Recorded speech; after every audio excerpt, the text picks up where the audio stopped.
everyone. Hope this week's Drasha, YouTube Devar Torah finds you well.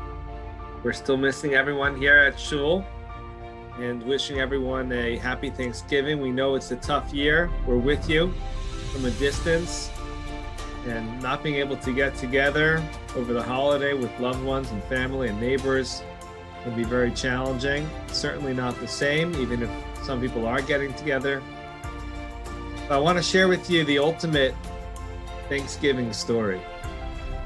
And there's a rabbi by the name of Rabbi Eliyahu Dessler, blessed memory, and he was one of the greatest rabbis in the history of Great Britain. Rabbi Dessler was in America in the late 40s, and he had a son here.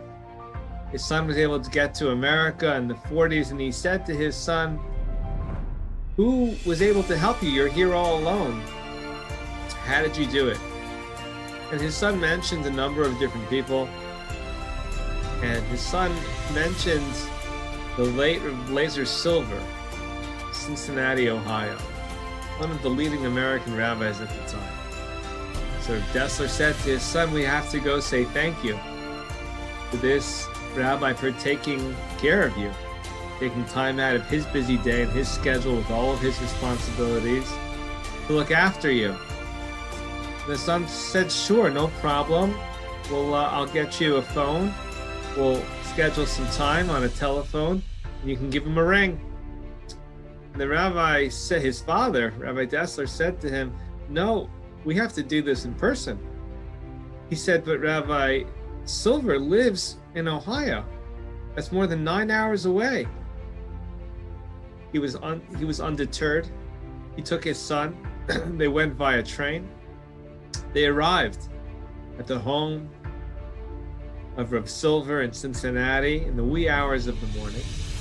And sure enough, this Rabbi Silver found them, the great Rabbi Dessler and his son, on his front steps. Early in the morning, they went off to shul. They came back. The rabbi hosted them for breakfast, and he said, "What can I do for you?" He said, "I came to thank you for helping my son get adjusted to the new world, to America." He said, "Oh, it's my pleasure, but how can I help you?"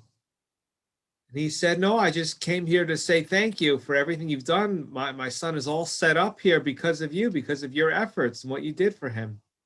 He said, "No, really, it's my pleasure, but what brings you to Ohio? What business do you have in Cincinnati? How may I be of assistance to you?" Rav Dessler was able to finally communicate to him that his sole purpose for coming to Cincinnati from the New York area was to thank him in person. And it was a very profound message about Thanksgiving and about giving gratitude. In our parsha this week, in Parshas Veyetze, we have some other understandings of sensitivity. And indeed, we're told that Yaakov worked 7 years. Lavan didn't just want to give off his daughter in marriage to Yaakov right away. He wanted Yaakov to work for it. And Yaakov said, "Fine, we have a deal. I'm going to work in order to make sure that I earn my keep, in order to make sure that I earn the great opportunity of being married to your daughter, Rachel." And as we know, Rachel was not his first wife. His first wife, and the wife that he consummated his marriage with, was Leah.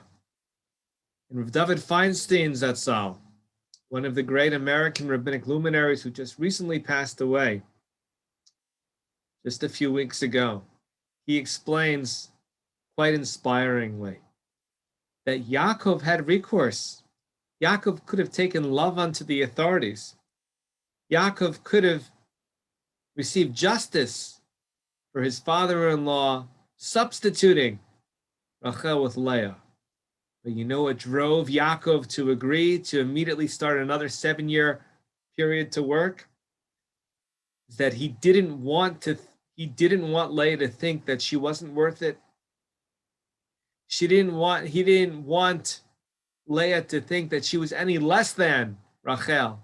If he worked 7 years and he was able to marry Leah, then he wasn't going to rely on the authorities and come back the next day. he was going to work an equal amount of time to be with both of his wives equally and these sisters equally. A strange time when we had our ancestors marrying siblings, but such was the way of the world at the time. And Yaakov, as we know, worked another full 7 years, but he did so in order to have the proper sensitivity and regard and honor for Leah. That's the explanation of Rav David Feinstein. After these 7 years, though, we are told that he still loved Rachel.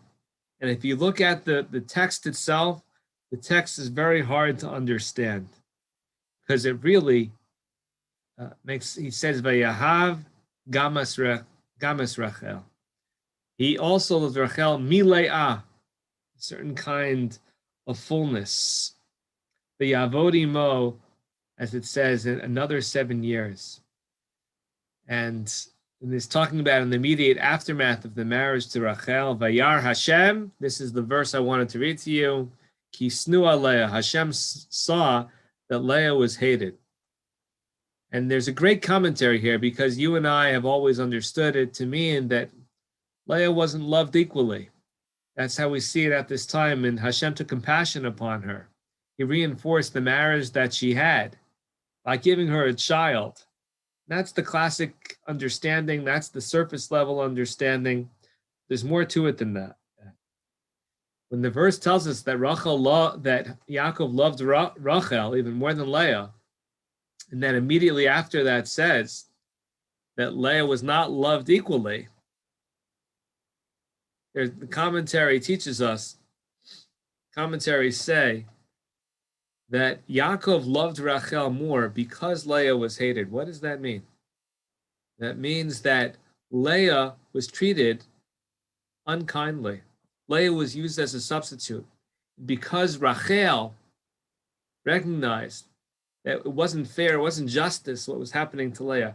And she herself, Rachel, made sure that Leah wouldn't be embarrassed in the middle of the night, that she would share the signs that Yaakov had given to her to make sure that Yaakov wouldn't be duped. But in the end, Rachel stood up for the honor of her sister.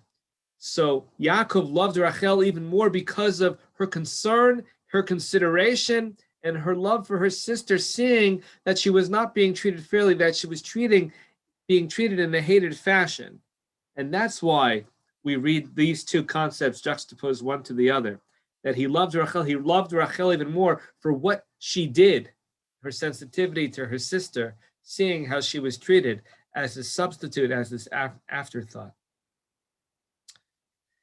One last comment about taking people's feelings into account and giving people the respect they deserve, whether we're talking about Leah, whether we're talking about Rav Silver, more contemporary times.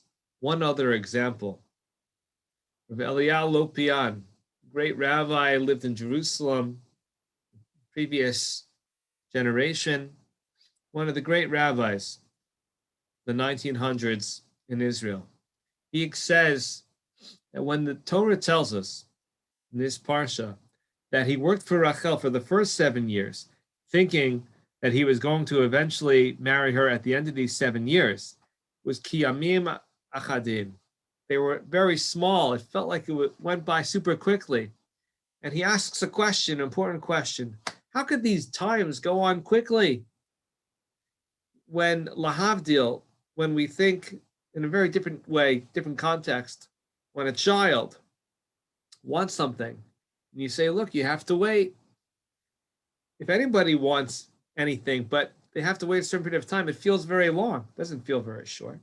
Why does the Torah tell us that for Yaakov, it felt very short, that the days went by quickly as he was waiting to be married to Rachel Imenu? He explains that every day that Yaakov went to work, keep earning his right to marry Rachel, to marry his father-in-law's daughter and his future wife. Every time he went to work, he was doing it for her. He was able to get his mind in a place, and he realized, I'm doing this on behalf of somebody else.